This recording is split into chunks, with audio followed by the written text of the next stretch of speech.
2024కి జగన్ కావాలా చంద్రబాబు కావాలా? చంద్రబాబే కావాలి. ఎందుకు? చంద్రబాబు అభివృద్ధి పాలనలో చంద్రబాబు ముందు ఉంటాడు. ఈ రాష్ట్రం అభివృద్ధి చెందాలంటే చంద్రబాబే ఉండాలి.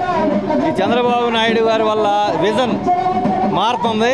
ఈ జీవిత పేద బడుగు బలహీన వర్గాలకి మళ్ళీ వాళ్ళు ఉన్నతమైన అభివృద్ధిలోకి వెళ్ళడానికి చంద్రబాబు నాయుడే కావాలి. ఇక్కడ నరేంద్ర వర్మ గారు భారీ మెజార్టీతో గెలవబోతున్నారు. అలాగే మేము భారతీయ జనతా పార్టీ రాష్ట్ర కమిటీ నుంచి ఇక్కడికి వచ్చాము. ఇక్కడ ప్రజలందరూ కూడా చంద్రబాబు వైపే మొగ్గు చూపుతున్నారు. ప్రత్యేక మెజార్టీతో నరేంద్ర వర్మ గారు గెలుస్తారు. ఎందుకు? నరేంద్ర వర్మ ఒక నాయకుడిగా కాకుండా ఒక సేవకుడిగా పనిచేస్తున్నాడు. ఈ నియోజకవర్గంలో ఎక్కడా లేని విధంగా మంచినీటి సదుపాయం కానీ ఎన్ని పేదలకి ప్రతిరోజు పెద్దన్న ఉన్నాడన్న ఒక కాన్సెప్ట్ తోటి గత 10 సంవత్సరాల నుంచి పనిచేస్తున్నాడు.